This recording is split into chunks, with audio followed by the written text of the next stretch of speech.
Hello again, and welcome to my second series of the Depends series, not to be confused with This Is Going to Get Old, the diapers. And this one's going to be Depends whether I should stage or not. So you're selling your home or you're thinking about it, and you're getting a lot of direct mail in the mailbox that says that this agent offers free staging. Is that a good thing or is that a bad thing? Staging, I don't think, is ever really a bad thing, but there's a question of whether it's necessary and what its impact is, both on the seller and the convenience to the seller and to the buyers who come through. As an agent, I can spot the type of who the agent is by the listing, just by looking at the artwork and the staging. I can say, oh, that's so-and-so's listing. I have my opinions on those items that are being staged. Usually they're on the right track. Usually there's glass surfaces, things that are transparent, things that are reflective, things that are light and airy. Those are all really good things to have in your house. You may already have all those things. You may already have all those things, and they may all be done and reflect your personality. And I think that's more important than having someone else come in and reflect what they think is the optimal purchaser's opinions of what is the best looking house. So I mean by that, I love to see a house that looks lived in, that shows people who are going to buy the house that people live here, they enjoy it, it's functional.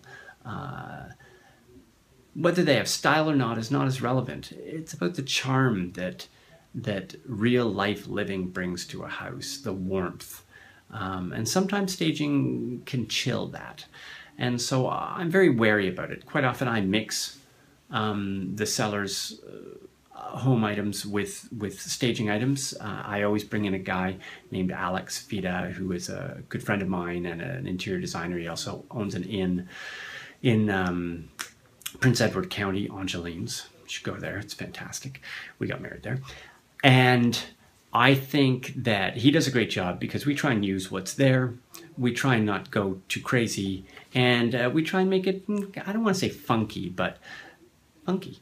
Yeah, sure, okay, why not funky? You know, interesting, different, but always lived in and functional. So sometimes I brought buyers through a house and they love the house, it's fantastic. And they can see all of the floor and it looks huge. But then, they're thinking, we got an offer on this house, it's fantastic. Then just on the way out they go, whoa, was there a TV in that house? Did anybody see a TV? And yeah, there was no TV in the house. Or there was no sofa, right? There was no dining room. I've seen that a lot, and that happens a lot now, and that's, some people don't need dining rooms. But if you need a dining room, it's good to have the room for a dining room. So that's my opinion on staging. It's free from a lot of good agents, and I think that's a really good thing, a good service. I make it, you know, optional to my people. I think it really will depend on how it's going to serve the sellers. How is it going to improve the sale price for them? And that to me is the most critical thing for my sellers. For my buyers, I make sure that they're not fooled by staging tricks, that they see exactly what they're getting and that how they live in a house is going to really work in the space that they're in right now.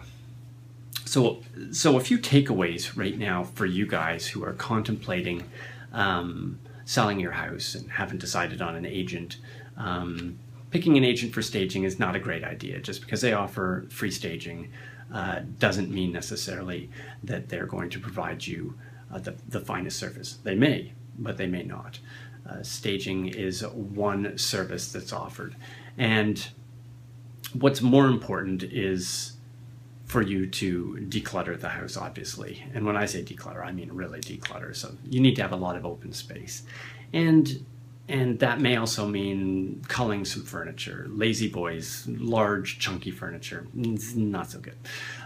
Comfortable, great, but not really that good. Takes up too much space.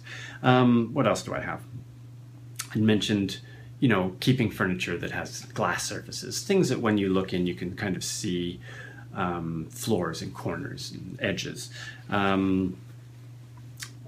You know, a lot of designers like to have a feature color and things like that. I think that's kind of boring or too traditional. You know, don't get fooled by the trappings. Don't start getting like a red candle and a highlight red pillow and all that. Don't worry about any of that stuff. Right now, I think it's important to declutter, take any boxes and store them where you need to store them, and get rid of, you know, skis. And the garage is critical. The exterior of the house, we'll talk about that another time.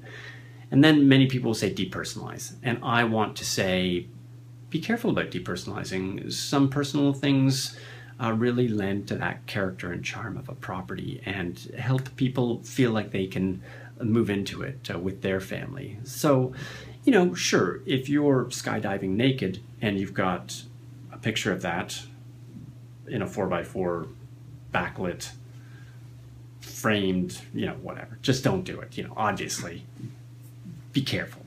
You know, religious artifacts and things like that. I like to try and de-religiousize a place, and so those are takeaways. If you're starting now, that takes a long time and it's a real challenge. And so I challenge you to start to declutter. And even if you're not selling your house, declutter stuff. It's not so necessary. Okay, so thank you for tuning in.